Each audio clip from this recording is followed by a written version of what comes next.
This is Rennie Knopf with Championship BBQ.TV, and you're listening to the BBQ Central Show. Yay! Let's go! We'll do it live. Okay.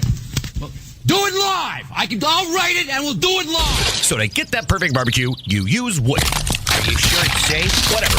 We put the lighter fluid on, strike the match, and... Oh, should we call the fire department? That might be a good idea.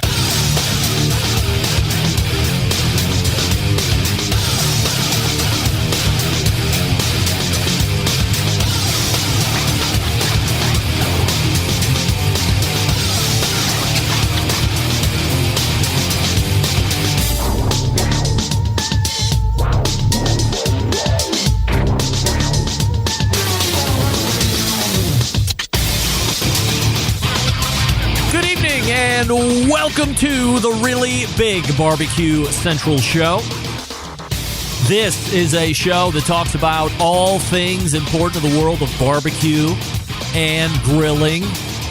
We originate from the Rock and Roll Hall of Fame city of Cleveland, Ohio, the barbecue capital of the North Coast. I'm your program host, Greg Rempe. Happy to have you aboard here on your Tuesday evening's live fire fun and frivolity show. If you want to jump in tonight, boy, have you picked the right evening to dash across our phone lines or our email addresses. Here's how you do it. You can get in touch with the show by calling 216-220-0966. Email Greg at the BBQCentralShow.com. On the Twitter and Instagrams at BBQ Central Show. Everything else you want to find out about the show can be found at the main website, thebbqcentralshow.com. And here's what's happening. It's the third Tuesday of the month. And that, of course, brings our regular guest on the third Tuesday of the month, creator of the BBQ Bible, TV show host, cooking class instructor, prolific cookbook author, and the list that goes on. Steven Reichlin joins me in just a few short minutes. We'll be talking about a history lesson of sorts. Tomorrow, St. Patrick's Day. I don't know where you're at, but typically there is a huge parade for St. Patrick's Day. That, of course, has been canceled. Last year, canceled. Looking ahead to 2022 for the next version of whatever downtown Cleveland St. Patrick's Day parade is going to be. I know in cities like Chicago, they dye the river that runs through the city green. We don't do anything like that because we just have the Great Lake Erie. That's really big to turn green. But there's usually a very live, rowdy, fun, although I've never been to it, but I have firsthand accounts. Parade. I'm not a big parade fan, especially if it's really cold out. And here in Cleveland in March, there's a 50-50 shot. It could be 20 or below. That's not my cup of tea. It's not my cup of tea anyway, but it's definitely not my cup of tea when it's cold. Plus, I don't drink, so you can't use the alcohol to warm you up. Excuse to go down there anyway, and it's midweek. Look, what can I tell you? I'm not very down with the Cleveland St. Paddy's Day parade. Outside, withstanding that, it seems to be very popular here in Cleveland otherwise.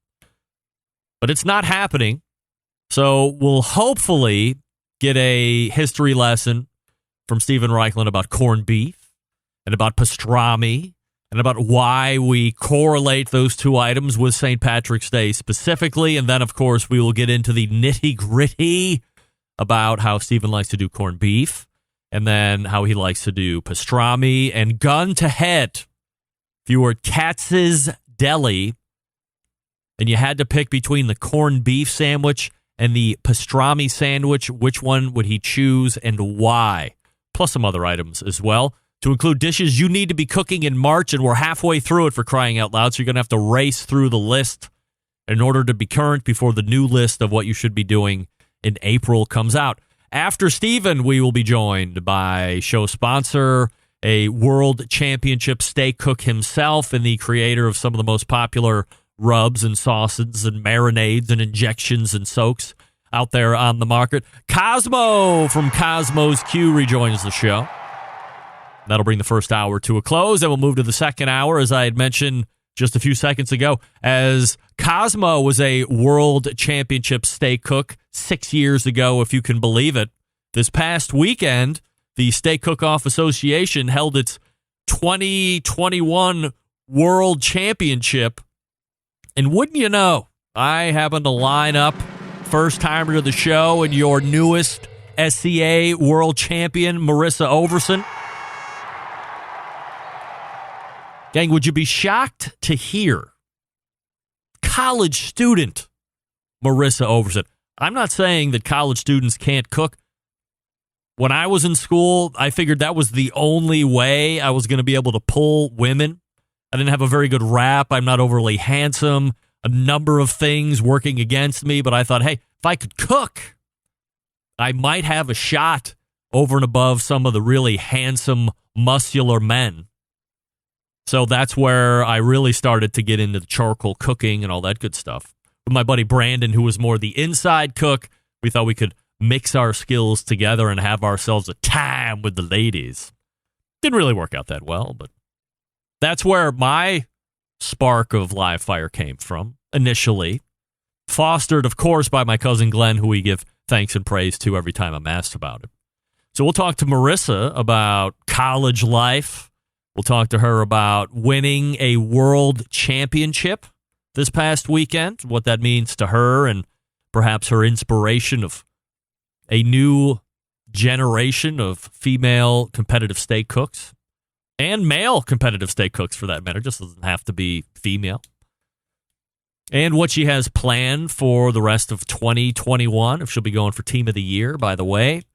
Sandy Brown, Team of the Year for 2020, which was just an award just given this past weekend as well, as they were celebrating past year's winner. So very excited to see what Marissa will bring to the table here this evening. And then we will close it out as we go to the bullpen and bring out one of the co-founders of the SCA and friend of this show, Brett Galloway.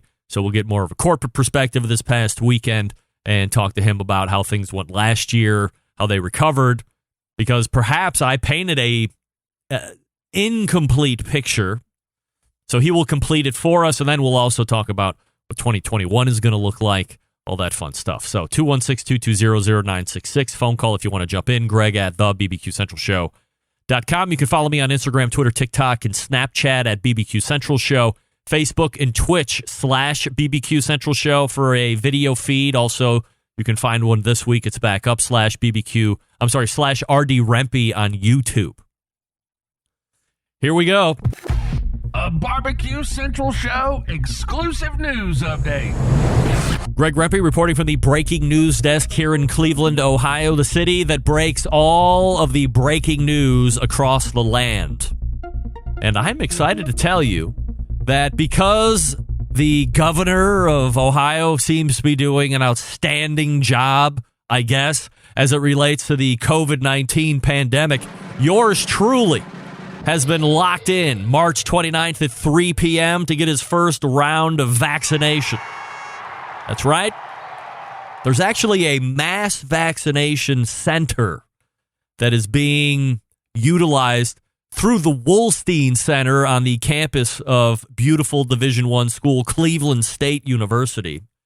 And their big auditorium is being converted into a mass vaccination facility. It just started today, kind of a warm open. By the end of the week, the goal is to be pressing through 6,000 plus vaccinations per day. Per day. And again, that just started today. And we'll be going. So by the time I get to it in a couple weeks' time, they should have the whole process down. And I will have round 1 done March 29th. And then 3 weeks after that, I'm in for round 2. Then back to making sales calls outside, baby. That's right. Because when you make them now, 9 times out of 10, people look at you like you're a kook making outside sales calls. But kind of my job is to, part of that at least, is to do outside sales calls.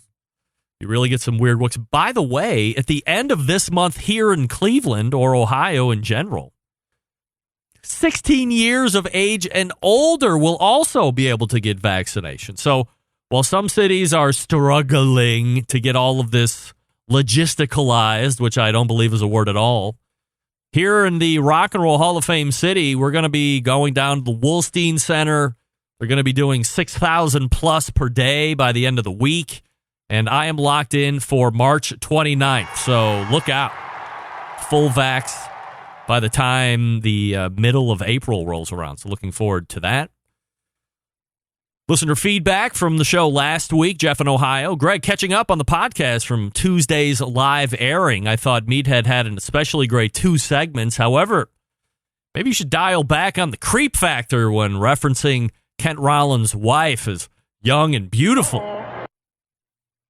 Couldn't she have just been his wife? Sounded pretty weird. Maybe that's what happens when you get his age. Love the show. Rick Vandermeulen writes, hey, Greg, just finished the first hour this morning. You missed calling Meathead out on his Reuben. What the hell, Meathead? You don't make that Sando with freaking coleslaw. Greg, perhaps the show needs to cut down on the complimentary drakes in the green room. Wishing you fun and frivolity, Rick. Thank you, Rick. Fun and frivolity back at you. I didn't take Meathead to task because I'm going to give him the benefit of the doubt that he meant sauerkraut and not coleslaw. I mean, that's obviously it's not an easy mistake to make, but I will give Meathead the benefit of the doubt after years of service to the show. Perhaps you can extend him the same courtesy, Rick, but fun and frivolity to you as well. All right, Stephen Reichlin is in the green room, and he's ready to rock. I'll talk to you quickly about Pits and Spits before we get to him. Since 1983, Pits and Spits has been handcrafting smokers and grills in Houston, Texas. In that time, Pits and Spits establishing itself as one of the premier brands in high-quality offset smokers and, most recently, pellet cookers. Pits and Spits setting itself apart by using heavy 7 and 10 gauge steel in every cooker, fully welded construction that you can feel when you use the unit, and a 304 stainless roll-top lid and front shelf on every single smoker. Why does it matter? Well, by using high-quality materials, you can reach and maintain temperatures more quickly, allowing you to worry more about the meat than the heat, and providing a fully welded smoker. You don't have to worry about the grease or smoke leaking out of the barrel or that grill rattling apart as you move it through the backyard. And 304 stainless means you have an heirloom quality product you can pass down from generation to generation. Now, where some companies are focusing on being a low-cost provider, Pits and Spits focuses on craftsmanship and using quality materials. Are there cheaper ways to make these? Absolutely. But Pits and Spits doesn't like tack welds and cheap stainless and electronics you can't trust. Having in-house manufacturing gives them control over the design and standards, not something you find in stuff brought in from overseas. Plus, that steel supply brought in by some of the best manufacturers in the world. So you know they're going to perform in any environment you put them in. Pits and Spits has a dealer network across the country. If you don't have one near you, give them a call at the shop, 844-650-6250. Whether you're a backyard grill master looking to cook steaks for the family or a competition team, Pits and Spits has a product for you. You can check out all their products, pitsandspits.com, all spelled out. Or you can see their pits in the wild across social media with their handle at Pits and Spits. Once again, all spelled out. We are back with Stephen Reichlin right after this. Stick around. We'll be right back. You're listening to the #1 most downloaded barbecue and grilling podcast anywhere. The BBQ Central Show.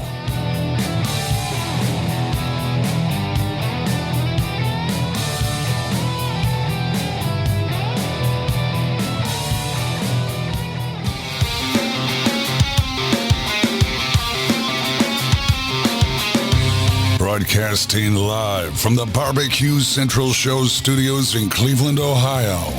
You're listening to the BBQ Central Show. Once again, here's your host, Greg Rempe. And this portion being brought to you by the BBQ Guru, creators of automatic and temperature-controlled technology, sellers of ceramic cookers with built-in power draft fans and accessories to make your barbecue and grilling life easier. Visit bbqguru.com for more information or call them. 800-288-GURU. The BBQ Guru continues to be a breakthrough in barbecue technology. All right, Centralites, it is the third Tuesday of the month, and you know what that means? A visit from the icon of the industry, the author of BBQ Bible, just to name one of like 30, Stephen Reichlin rejoining us. Hey, Stephen. Hey, how you doing? I'm doing fabulous. Appreciate you making time as always. So tomorrow, as we know, is St. Patrick's Day. So for all of those who were anxiously going to try their hand at pastrami, if you haven't done it already, you're going to be out of time and you'll have to try again next year or later in the week or whatever you want to do. However, corned beef's still an option, of course. Stephen, do you have any info? If I could ask you to put Professor Stephen Reichlin hat on at this moment, do you have a background or a tale for us as it concerns corned beef and pastrami, and perhaps why we eat them all year long, of course, but why we would associate these with St. Patrick's Day specifically? Absolutely. Well, first of all, corned beef has an amazing, long, and distinguished history. The first reference to corned beef occurred in a mystical epic poem in the 12th century, back in those days when the beef was cured.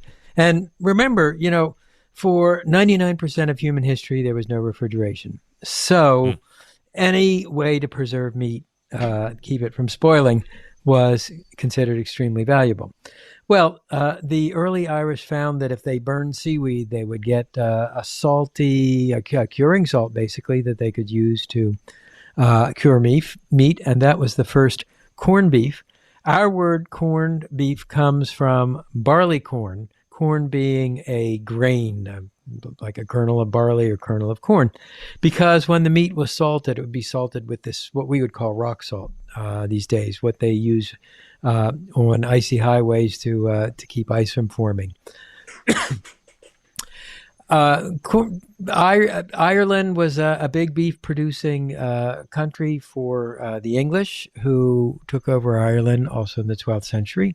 And the Irish actually didn't eat much beef. Their meat of choice was lamb, but actually they ate very little meat, period, because most of the meat went to England. Irish corned beef, it was cured, it was processed and cured in Ireland, then shipped all over the British Empire, from the Raj in India to the colonies in North America, to the Falkland Islands in South America. Wherever the English went, they ate Irish corned beef. Over the years, the curing salt has gone, let's see, from burnt seaweed to saltpeter, that ingredient that's also used for making gunpowder, but it's rich in nitrates, to sodium nitrate, which is what we use today. Corned beef also has a very special place in American history. Abraham Lincoln served it at his inaugural dinner in 1861, and the NASA astronaut actually snuck it on board the Apollo 3 to eat a corned beef sandwich in space. So what's the Irish connection? Well, corned beef originated in Ireland. Originally, it was made with any tough cut of beef that was cured and canned. Today, of course, we use brisket to make corned beef. So how did it kind of get to America and be associated with the Irish? Well, Irish association is clear. The potato famine in the late 19th century led to a massive immigration of Irish to America, especially to New York, where they found if the streets weren't paved with gold, at least you could get meat very abundantly and very cheaply. And the Irish turned often to their fellow immigrant Jewish butchers to buy brisket for corning beef. The Jewish immigrants in turn started curing it Irish style to make corned beef. Today, corned beef is a deli specialty in Jewish style delis, as well as in Irish bars for St. Patrick's Day. So that's the connection. The funny thing is, though, in Ireland, you'd be hard-pressed to find anybody eating corned beef on St. Patrick's Day, and you would never, ever find green beer. What are you finding them eating on St. Patrick's Day, then? Either bacon or lamb. All right. Yeah. So St. Patrick, the patron saint of Ireland, drove out the snakes, among other things.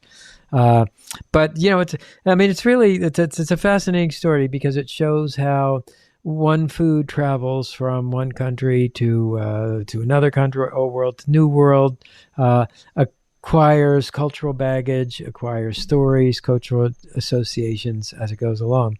And pastrami has an even more amazing story. And I don't know how we're doing time-wise. Oh, plenty of time. Do we have time for a pastrami story? Absolutely. Okay, great. At any rate, many years ago, I was in Istanbul, Turkey, doing research for the book that became the BBQ Bible that launched my career, certainly.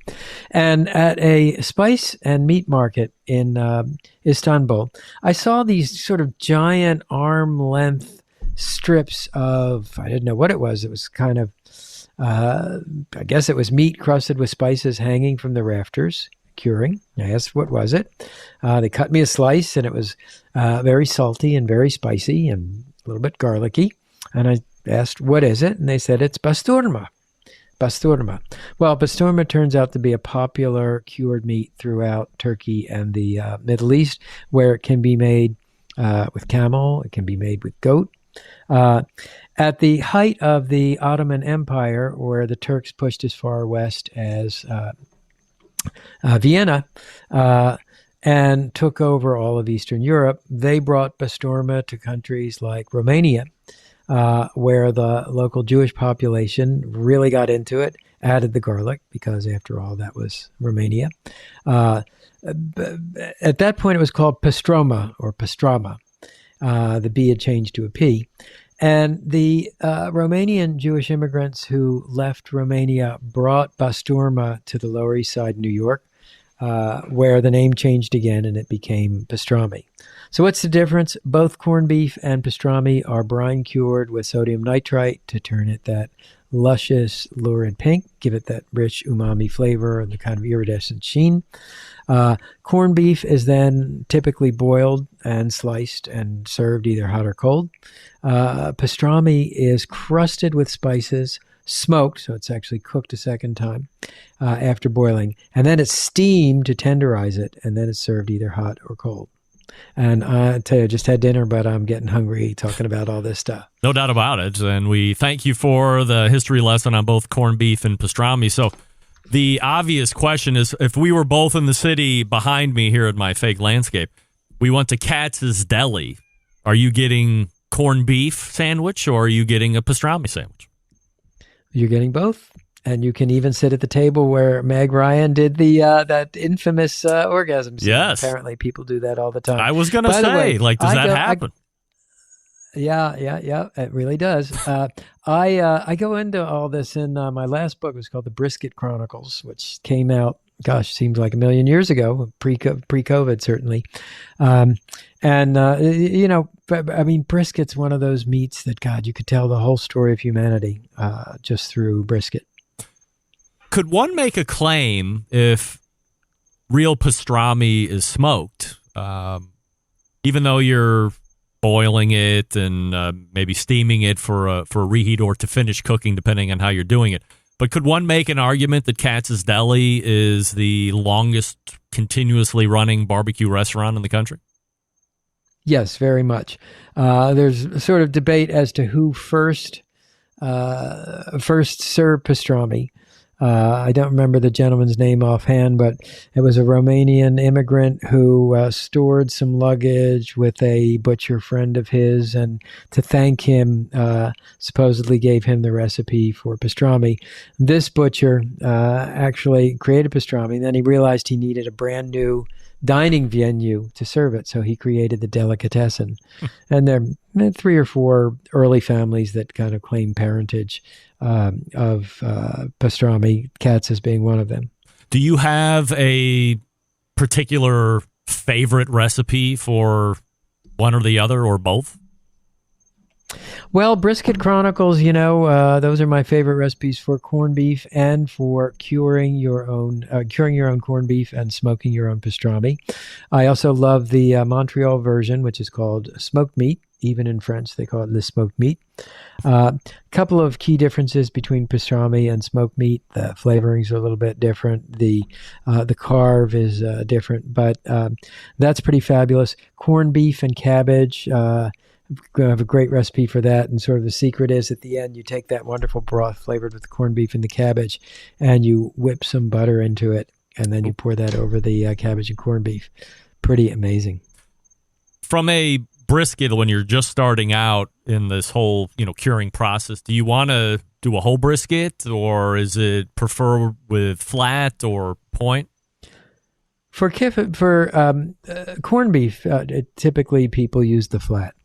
And for pastrami, sometimes people do the whole brisket, and the point becomes the fatty pastrami, and the flat becomes the lean pastrami. Stephen Reichlin joining us By here. the way, Yep. if you have anybody from Baltimore listening, I got to give a shout out to Atman's Deli on Lombard Street in Baltimore. I think they have the finest corned beef in the world. All right. In all the world and the land. How about that from Stephen Reichlin? So, go get the Brisket Chronicles if you didn't get that already. And, obviously plenty of other brisket-laden recipe stories and so forth. But if you haven't gotten that book already, go ahead and add that to the Stephen Reichlin arsenal that you're collecting at your house. Anything else from a St. Patrick's Day that we should be mentioning or talking about? Are you somebody that would actively celebrate a St. Patrick's Day if we were under normal circumstances? Well, that's not really my ethnic background, but I like to raise a glass of Guinness to everybody who is celebrating St. Patrick's Day.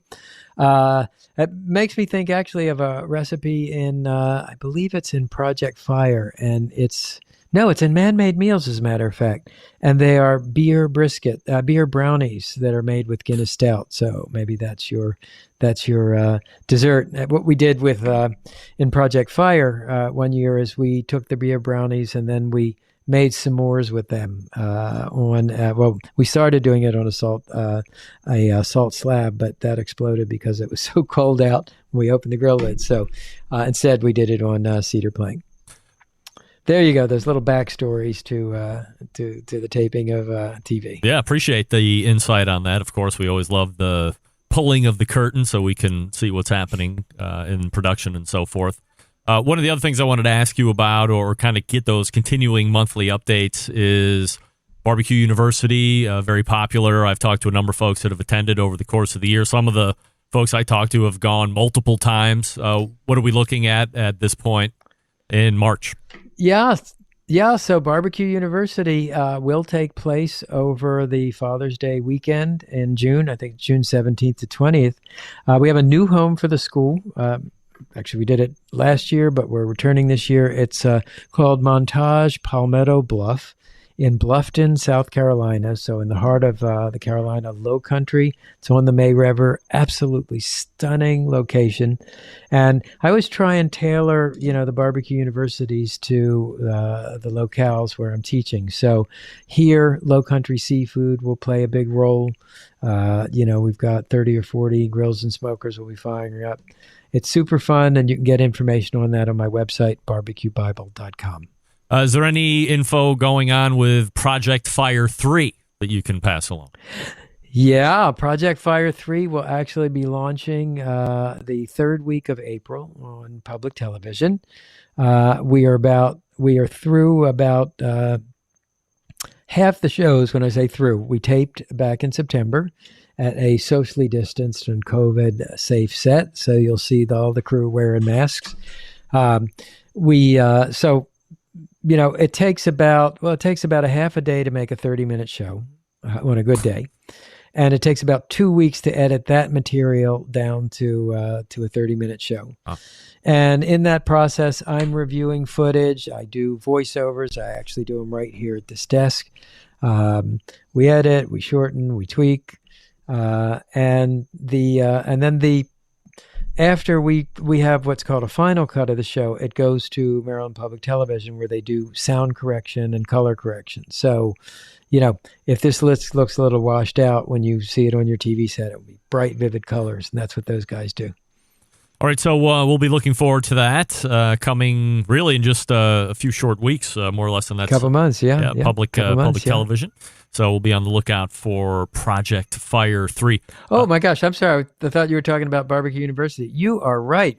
Project Fire Season 3 is a month away. Yeah. Oh, my gosh. That's right. So are you already contracted to a Season 4, or are we not that far down the road yet?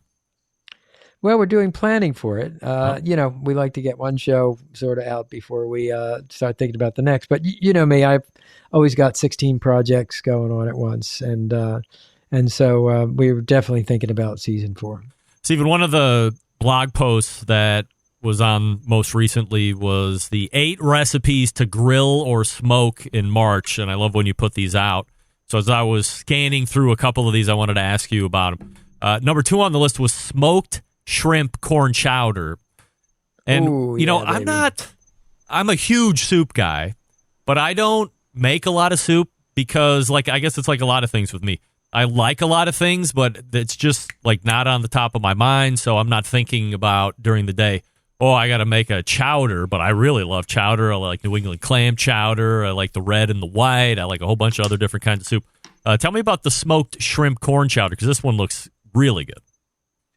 Yeah, well, this was something I developed for the book and the Project Smoke book and TV show. And, the idea is, okay, march in like a lion, out like a lamb. It's cold in a lot of places in the country. It snows in March, down here in Florida. It even got down into the 50s a couple days in March, which for us is deep freeze. Brutal. Yeah. So a soup, a chowder, how welcome. What you do is you smoke the corn, you smoke the shrimp, cut the kernels off the corn cobs, and use those to make a chowder. Super simple, super easy, and just unbelievably delicious. Is that a chicken broth base kind of a soup then? You can go chicken broth, which most people have, or you can use clam juice, for or even vegetable broth. One of the other items was Canadian bacon. And to me, Canadian bacon, can't believe I'm going to say this, is the meat on a egg McMuffin when I was growing up as a youth, was this Canadian bacon. But I never really made it on my own. I've thought about doing it any number of times. But what's your recipe entail? Well, you start with a pork loin. So obviously you're talking about a piece of meat that is much leaner than a pork belly. It's cured in a way very similar to a ham, and that is with salt, sugar, and sodium nitrite. And then it's smoked. And I really love it because, you can eat it. You can pan fry slices. You can eat it on a homemade version of an, egg McMuffin, whatever that would be. You can slice it and eat it like cold ham. It's really terrific.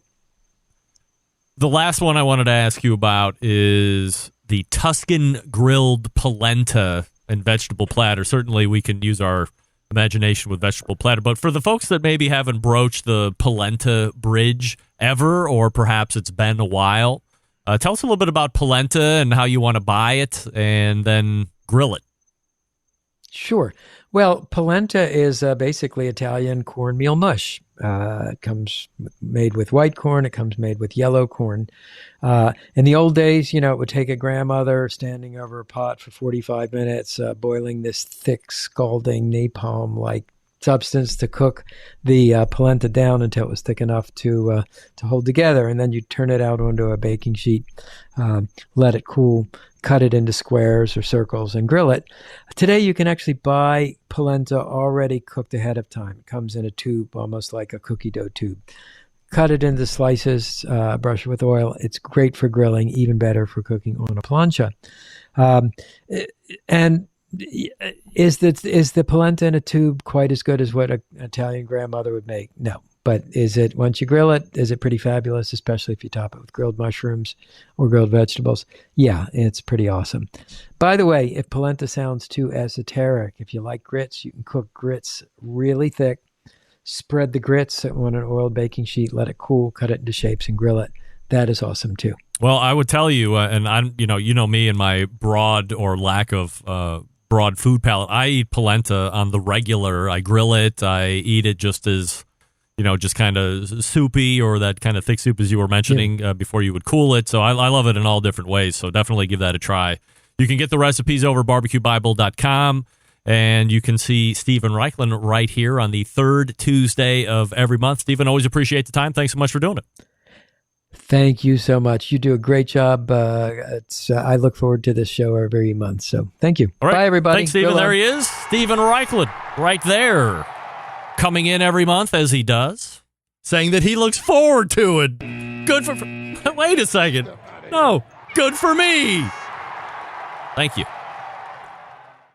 BBQBible.com, things you need to be cooking in March. Look at that one. The polenta. If you've never tried polenta, come on. I don't know if it's because I have a smattering of Italian in me and I'm just drawn to it. I don't know, but I'm here to tell you, if you haven't had it, you're in for it in a good way.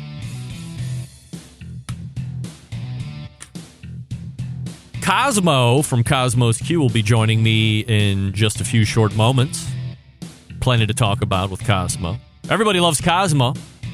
Everybody in the instant chat ready to talk to Kosmo, so we'll wait on him. I'll talk to you quickly about Primo Cookers, the website, of course, singular, PrimoGrill.com. It's an oval shape. So you know all the other ceramic cookers out there? They're round. Well, the Primo is oval. What does that allow you to do? True two-zone cooking. So you can push the coals over on the right side. You can have an empty fire position on the left side. So if you want to go indirect, you can do that. If you want to put the meat directly over the coals, you can do that as well. People try and do that with the round ones. Let's be honest. It doesn't really execute that well. But the oval shape of the Primo, which is patented, by the way, does allow for the true two-zone cooking. More than 60 configurations right now going on with that Primo cooker. It's made in the USA. It's got precision-controlled manufacturing, high-quality ceramics, the highest quality ceramics you can get in a ceramic cooker these days. They have the new Easy Lift hinge, reducing the force to lift the grill head by 70%. So now you don't have to be a big muscle head like me. And in order to get that thing open, you just use like 2 fingers. Whoop! 70% less. Come on. You can get all these upgrade kits wherever you shop for your Primo cookers. They have a dealer network that you can visit. Go to PrimoGrill.com, find a dealer near you. You can also visit them at Primo Ceramic Grill on Instagram and Primo Ceramic Grills on Facebook. Join the groups and see why the oval shape is the way to go. Now, look, if you can't get it out of your own way and wrap your head around the fact of what an oval ceramic will look like, and you have to get a round one, fine, they have you covered there too. They make a Primo round one. But come on, break the mold. Don't break the cooker. Break the mold. PrimoGrill.com. And we are back with Kosmo from Kosmo's Q right after this. Stick around. Be right back.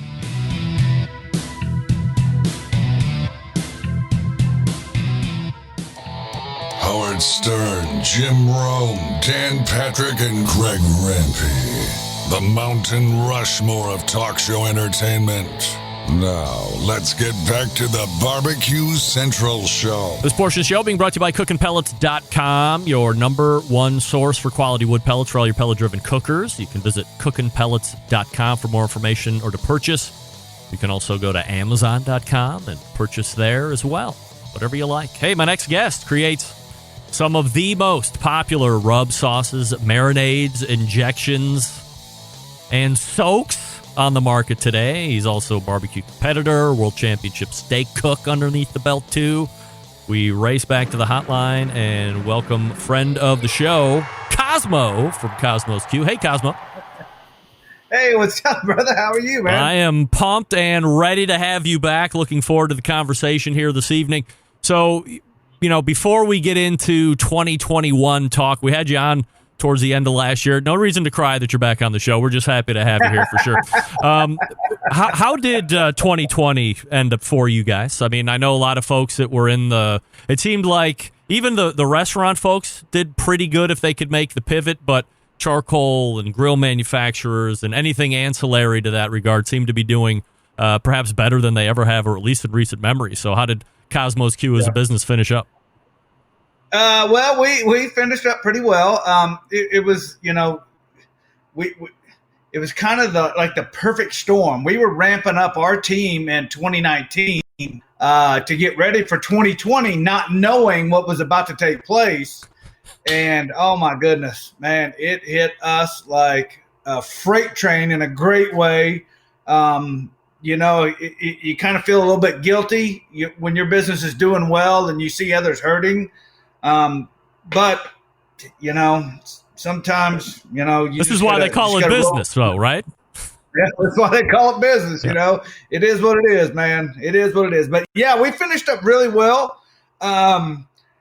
It's looking like 2021 is going to be the year that, we set records, that I am unaware of anybody in this industry outside of the mega corporations setting. So what does that mean? Are you poking for $1? I'm not, but I mean, you're broaching the subject, so I'm just wondering what that means. I'll put it to you this way. This year, we'll probably do in the neighborhood of about 220 to 230,000 orders. You're kidding. No. Holy moly. And that's coming in from all over. Those are global orders, correct? Yeah. That's everywhere. Wow. Yeah. Well, I was going to say, as you turn into 2021, I think the last time we were talking, you've grown like 700% year over year ever since you got into this thing. Or it was a very impressive growth number year over year. So you're obviously not seeing any potential flattening, and that's what we call it in the business world when you've had a really good run of business. Like when I'm selling trucks for Peterbilt 2 years ago, it was the likes you've never seen. The worst sales guy was easily into six figures and just pointing and shooting and killing it. And then there was talk at the end of the year about flattening. So it's not a down year, but it's more of a return to normal. And from what I'm getting from you, that's definitely not happening. You're on the incline from taking off at the airport almost. Yep. Wow. Yeah, we're on the incline, and hopefully it just continues to keep climbing. Like, how do you forecast for that? I mean, if you're having years that are just really good business-wise, you want to be conservative to some degree, but you also want to allot for growth. I mean, you know what you've done year over year, but when you see years like this, I mean, it has to be hard to figure out which way to plot. Well, it is hard, and I'm glad you brought that up. We have, I like to call it our $250,000 badass spreadsheet that we have all the physics and all the hoopla worked into it. So what we do is we take trailing data and then we just kind of, it's just a, best guess. But we work closely with our suppliers, so they always have product on hand. So if we get into a bind, we can pull it up our next order and continue to go from there. Have you heard any rumblings about component issues or running out of plastic or resins or anything like this? Well, funny you say that because, we did. But so, like I said, in 2019, it happened to us in 2019. We ran out of shakers. So I committed to way more shakers the next year. So we didn't run out, not thinking that they would actually hold me to it. Well, we almost ran out again. Wow. So, yeah. But, hey, it worked out. Sometimes you're the windshield, sometimes you're the bug. Yeah. Seems like you're so what's the good one? I guess you're the windshield at this point. So, things are keeping rolling. KosmosQ.com, the website, if you haven't been there, KOSMOS, KosmosQ.com. So let's talk a little bit about a product that I saw on the website as I was perusing, wing dust. And I think I might be the biggest chicken wing fan out there. I'm sure you can use it on a variety of other things, but it's called wing dust. So let's stay with the wing dust. When you come up with this, and how do you bring it to market? Is it one flavor of wing dust, or do you already have stuff tucked in the backlog ready to roll out if like the first couple are good? So no, we do have some wing dust. When we first came out with it, it was there were some people out there doing wing seasonings, but I was like, man, if we could just get it into a powder form, that way you can cook the wings naked. And if there's 5 people at your party and all 5 want a different flavor, they can season them up exactly like they want them. And it would, and my thought is you wouldn't lose any flavor if the dust versus a sauce. Does that make sense? Well, so that was going to be my question. Well, first, the first question was, as you go through the flavorings, and there's a host of them, a lot of them would seem to mimic a sauce. For instance, there's Buffalo Hot, there's Buffalo Regular, there's Garlic Parm, the list goes on. So things that you would easily assimilate with a sauce that you'd get at the local wing joint or do at your own house. However, the one that caught my eye right off the bat, and one that I don't associate with a sauce, but I do with a chip, is salt and vinegar.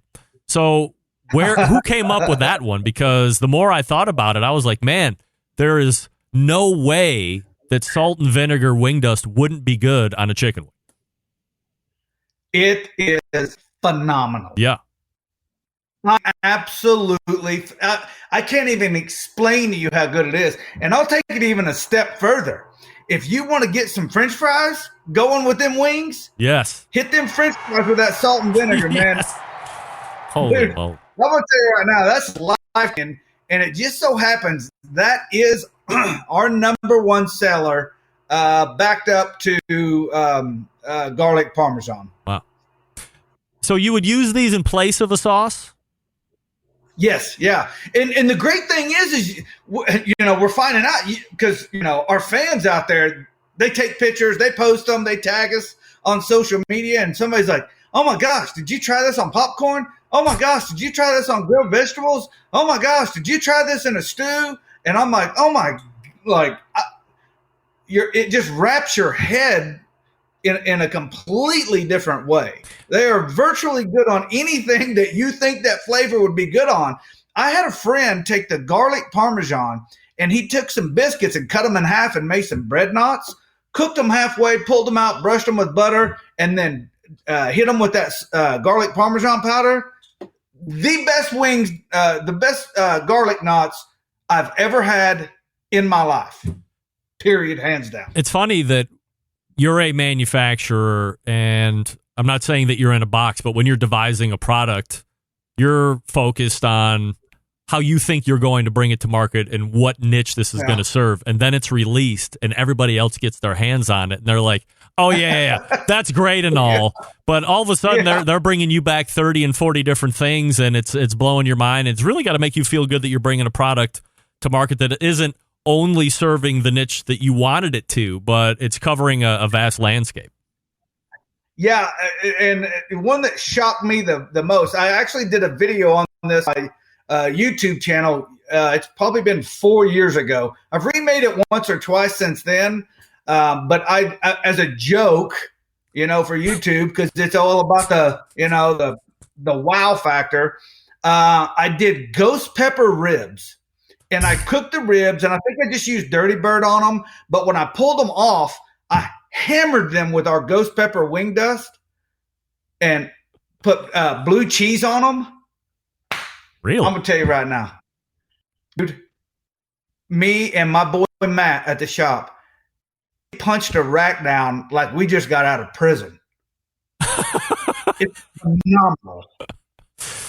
So, I mean, I associate ghost pepper with melting my face off. So, I mean, are you able to dial it back, or are you just taking a punch to the face? No, you're not taking a punch to the face. And the great thing is you can put on as much or as little as you want. But what we always try to do is to try to capture the flavor of the pepper without all the heat coming up behind it. And if you've ever tasted ghost pepper is phenomenal. It is perfect. I actually did it in stew, on ribs. You can add it to any of if you have like your favorite rub at the house and you just go, man, I wish that had a little bit more kick. Put you a teaspoon of that or that ghost pepper in there, and man, it brings the flavor right to it. New products for 2021. Do you have anything in the hopper, or are you just rolling with what you got? We do got a couple. We have 5 new rubs that should be released in probably a month or two. I just finished up. I say just finished up. It was about 2 months ago. Our raspberry chipotle barbecue sauce, and we are in the process of testing. Now, I'm not saying these will make it to market, because if they don't get the flavor that I want, they just don't go to market. A new Asian wing dust and a new ranch wing dust. So it's funny that you said Asian wing dust, because I was reading all these flavors off to my wife yesterday, and she thought I said, I don't know if she thought I said I think she thought I said Asian. So I forget exactly what it was. I was like, no, it's blah, blah, blah. And she's like, oh. But now I might be able to, get a little action going here, because Kosmo's bringing Asian winged us to the table here. So so that's a definite, right? Well, provided I can get the flavor that I want. Yeah. It's weird that I explain to people like how I come up with recipes. If you can imagine, I imagine what I think it should taste like, and then I work towards that, if that makes any sense. Is that just a process that you've come to master? No, actually, that's something I was born with. That's why I really cannot stand going to fancy restaurants, because when I hear, oh, we're going to do a shrimp or a seafood linguine, I immediately think this is what if I was making it, this is what it would taste like. And, 9 times out of 10, they get pretty close. But every once in a while, I just have one or two that just knocks it out of the park. All right, so we'll be on the lookout for those new products, assuming they pass the flavor test and eventually roll out to market. Do you have your own manufacturing for like rubs and sauces, or do you partner with somebody? No, we partner. We have 1, 2, 3, 4, 5. We have 5 co-packers currently. Oh, wait. 6. Wow. 6, yeah. Is that the fear of eggs in one basket? Yeah, don't ever put all your eggs in one basket, man. No doubt.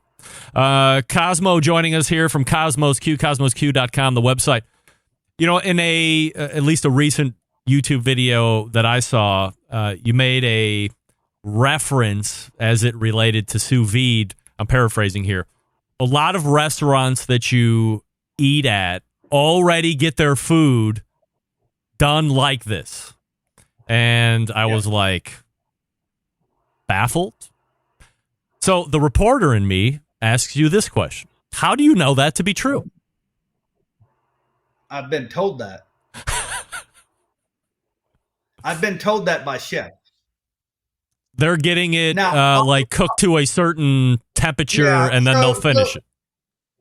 Yeah. So, and you got to ask yourself, like, how can one restaurant on the East Coast, also in Oklahoma City, also in California, put out the exact same steak every single time? There's just way too many variables when you rely on somebody to cook it. Way too many. Now, don't get me wrong. You're higher end, places. A lot of them guys will cook their own steak. Hence, you go there one time, it's good. You go there another time, it's probably not so good. Yeah. Yep.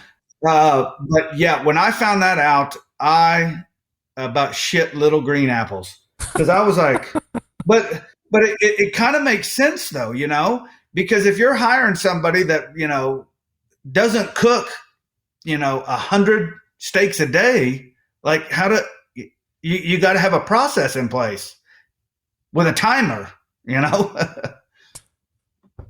Kosmo, let me ask you this before I let you go tonight. This past weekend, SCA held their World Championships in Fort Worth. You're no stranger to winning an SCA World Championship, as you took down number 2 of the SCA World Championships in their existence. This was year number 7 this past weekend. When you look back on that weekend, like, what do you remember most? I mean, certainly, I'm sure the win ranks right up there, but what do you remember otherwise?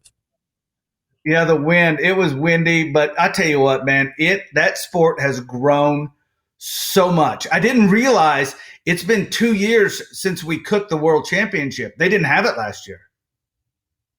It wasn't. I mean, they had to cancel it because of COVID. And I was just blown away by how big it has gotten. And also, they didn't even have all the teams. I don't think any of the international teams got to come over. And there's something like, I think somebody told me 100 or 200 of them. Oh, wow. So, I mean, it would have been exponentially larger.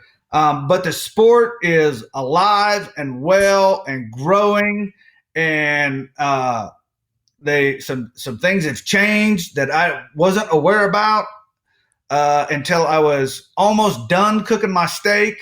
And in my 45-minute window, I somehow managed to be, I believe, the last one to turn in, running my little chunky butt all the way up there. So, do you still want to be like, what is it, middle of the turn in for stuff like that? that strategy first? I like to be at the end of the turning window. That way, if I'm swinging for the fence, which, anybody that, knows me, usually I'm bringing something brand new that has never been on, never been cooked with. So I just want to leave that. I just want to just stop them in their tracks and give them that. What the heck was that? Obviously that didn't happen this weekend, but hey, we had a blast there, man. Great people. When you won the World Championship, when you compared that, because, I guess for the folks that would know, you're also a very successful competition barbecue cook. Where does that World Championship stack up against any of the other competition wins? Is that your biggest food sport win, do you think? Yeah. That's, obviously it's a World Championship, so that's, that's always something you can hang your hat on for the rest of your life. So yeah, I would say that would be my staple. Although a lot of, I was in barbecue, for years and years and years. Yeah.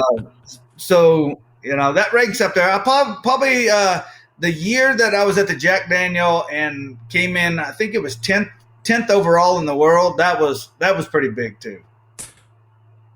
Kosmo joining us here from Kosmo's Q, the website kosmosq.com. Be on the lookout for all the great flavors, and we're going to do it again here before too long. Kosmo, always appreciate the time. Thanks for coming on. Hey, you bet. Thank you, brother. You got it. There he is. Kosmo from Kosmo's Q. Get over there if you haven't checked out the website yet, but most of you are huge fans already, and you know what time it is. So get on over. All right. That is Kosmo. TNS Barbecue was saying the rib glazes are great on everything. You don't have to say it. I'm right. You get guys that are rub guys, sauce guys, seasoning guys, and gals, and they're thinking, hey, this is how I see it working in the market. I'm going to serve that niche. And then everybody else gets their hands on it, and if they like it on one thing, you can just guarantee that it's going to start going on 2 or 3 different similar tasting items or similar proteins, and then all of a sudden you might have a mega hit on your hand that's just a across-the-board winner. We thank Kosmo. Again, kosmosq.com, the website, and we will take a quick break and then wrap up the first hour. Stick around. We'll be right back.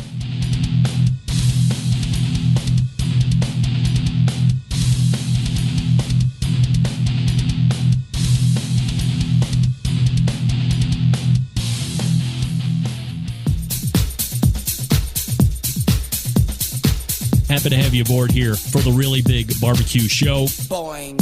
We cook because we have to, and we grill because we want to. Hit me. Fine. How you doing? You have a great show. I'm a big fan. Continuing to produce incredibly mediocre content in an exceptionally professional way. You're listening and watching the BBQ Central Show.